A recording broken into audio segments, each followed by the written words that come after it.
Since the days of the early church, Christians have incorporated pilgrimages as part of their spiritual journey and enhancing their relationship with Christ, and I want to give you the gift of a pilgrimage in April of 2027. Come join me and Father Kenneth Parsad as we lead a pilgrimage to France and trace the path of some of the greatest French saints. This 11-day pilgrimage includes visits to Lisieux, Normandy, Paris, Mont Saint-Michel, Rouen, and Lourdes. We will visit the homes, convents, and tombs of the most influential French saints: St. Therese the Little Flower, St. Thomas Aquinas, St. Dominic, St. Vincent de Paul, St. Joan of Arc, and more. And we will celebrate daily private Mass in some of the most iconic churches like the Abbey of Mont Saint-Michel, Sacré-Cœur in Paris, and the Chapel of the Miraculous Medal in Lourdes. This is a trip that will change your life. Learn more at ycatholic.substack.com/pilgrimage. I hope to see you there.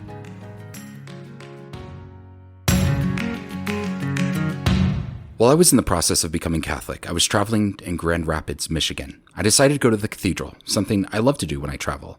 Spanish daily Mass was about to start, and I decided to attend. It was my first time ever attending a daily Mass, and my first time attending Mass in Spanish. I sat near the back. Before Mass started, the altar server came up to me and said something to me. I didn't have my Spanish brain turned on yet, and so I just nodded. Then as I processed what he said, I thought, I think he wants me to lecture. I had never lectured before in English, let alone in Spanish, and it had been a while since I had used my Spanish language. My face was getting flushed, and I was starting to sweat. I figured I would just wait to see if anyone got up. The last thing I wanted to do was to walk up there at the same time as the real lector and make a complete fool of myself. After the opening prayer, everyone sat down, and nobody was getting up. The altar server turned and looked at me and nodded his head. Oh boy, here we go, I thought. I sheepishly walked up to the front, bowed, and stepped up to the ambo. I suddenly had a thought. I know in English we conclude the readings by saying the word of the Lord, but what do we say in Spanish? I had never looked at a lectionary before, so I was relieved when I saw that everything was written out. I fumbled for a bit trying to figure out which reading we were on. That's when the altar server came up and pointed out the correct place. Oh man, this wasn't a good start. And then I began reading, and wouldn't you know it, it was this super long passage from the book of Daniel. Oof, it was really putting my rusty Spanish to the test. When I finally finished, I moved to the responsorial psalm. And then I was confused and flustered. Where's the reading from the New Testament? Remember, this was my first daily Mass. I didn't realize there was one less reading. I looked out and the altar server was nodding emphatically. I thought he was telling me to keep reading, but what he was really trying to communicate with me is that I was done and it was time for me to sit down. I was getting more and more flustered. I thought maybe I just keep reading, and so I started to introduce the gospel. The priest quickly stood up and said, "Gracias," and I knew I was done. Hi, I'm Justin Hibbard, and you're listening to Why Catholic, my podcast about the what and why of the Catholic faith. Thank you so much for joining me today as we conclude our series on the Mass. But before we do, let me say a huge thank you. Thank you for listening. Thank you for sharing this podcast with your friends. Thank you for following me on social media and for your kind words and encouragement on my posts. Thanks for leaving 5-star reviews for this podcast on Apple Podcasts and Spotify. And a huge thank you for those of you who are financial supporters of Why Catholic. If you've been blessed by this podcast and you would like to become a supporter, you can do so by going to ycatholic.substack.com/subscribe. Thank you so much for your generosity. Today we're going to conclude our series on the Mass. We began this series with episode 182. We've talked about reimagining the Mass, the Jewish roots of the Mass, orienting our lives around the Mass, all the ways Jesus shows up at Mass, the transcendence of the Mass in relation to the liturgical calendar. And today I want to encourage you, if you're not already doing it, to serve in the Mass. As you may know, I'm on staff at St. Mary's in Park City, Utah, and its mission, St. Lawrence in Heber City, Utah. I spend most of my time at St. Lawrence, and I'm in charge of coordinating all the Masses. So I work with our liturgical volunteers, our ushers, lectors, EMs, altar servers, and so forth. I wear a ton of hats, and I think my favorite part of what I do is helping with the Mass. Today I'm going to do something a little different. I got a chance to sit down with 4 dear people that help serve in the Mass at our mission and ask them about their experience serving. Take a listen. So I'm joined with 4 of my friends from St. Lawrence who serve with me in the Mass, and I'll just have them introduce themselves and tell us what they do. My name's Artie. And what do you do, Artie? I alto serve. I'm Frankie, and I alto serve. My name is Sommer, and I am a lector at Mass. And I'm Lauren, and I'm a Eucharistic minister. Okay, awesome. And Artie, how old are you? I'm 10. And how old are you? 13. Frankie? All right, so 10, we have the whole gamut. I won't ask your ages. And the other end of the spectrum. So my first question is, what compelled each of you to start serving? So my mom asked me because my cousins did it, and I thought it would be a cool experience. So then I started, and I ended up liking it. Okay, how about you, Frankie? Yeah, same thing. I had always wanted to be involved at Mass, and I like reading and presenting, and the time was right when my kids started serving after I had been confirmed to get more involved. So I started lecturing. Awesome. How about you, Lauren? I was an EM in Iowa before I moved here, and so it was a natural fit. But the story there in Iowa was that I lived near the Catholic high school, and they needed someone to repose the Blessed Sacrament after adoration all day on a Friday at the school. And it was so cold and snowy, the priest could not get there. And I lived so close, so they said, get trained, an EM, Eucharistic minister, and then we'll train you to repose the sacrament. And so I did. I thought, no problem. And then all of a sudden, they put me on the schedule at church. And I was like, oh no, that's not what I'm doing. But then I was. So I kind of got roped into it by the Holy Spirit. All right. Yeah. Kind of got voluntold. I mean, it was a good thing because I didn't think I was worthy. So it was a good thing. And that's what happens sometimes, like. What has been a takeaway, like something that you've learned from serving? For me, it's been more engaging, and I find I'm reading the scripture more because I always like to prepare. So I'll read through all the readings and the gospel ahead of time, even though I'm obviously not reading the gospel, but it's all connected. So I read through, and there are notes and explanations for everything. It's been fun to look up the pronunciation of words, to learn about the history of different words, and I find that I get deeper into the scripture and the Bible as I read more during Mass. Yeah. How about you guys? I think it helps you pay attention. You pay attention so much more. 'Cause you have to be paying attention, and then after that I did it without thinking, and then it was actually funner because you get to hear what the priest is saying, and So you're not like super focused on all the things that you have to do once you get used to doing it, right? So then you can like relax a little bit and listen to the priest. Yeah. But you feel like you're more engaged, right? That's cool.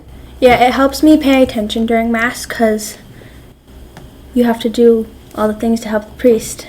So then other times you would just be sitting there. Yeah. And it's a lot more engaging. So I have to agree with all three of my fellow volunteers.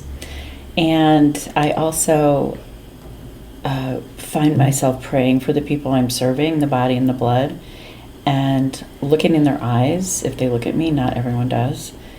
Just the whole process of delivering that to them, I find extremely spiritual. And when the confirmation kids are there, I see the face of Christ in them, and their teacher laughs at that sometimes, but I see it. That's cool.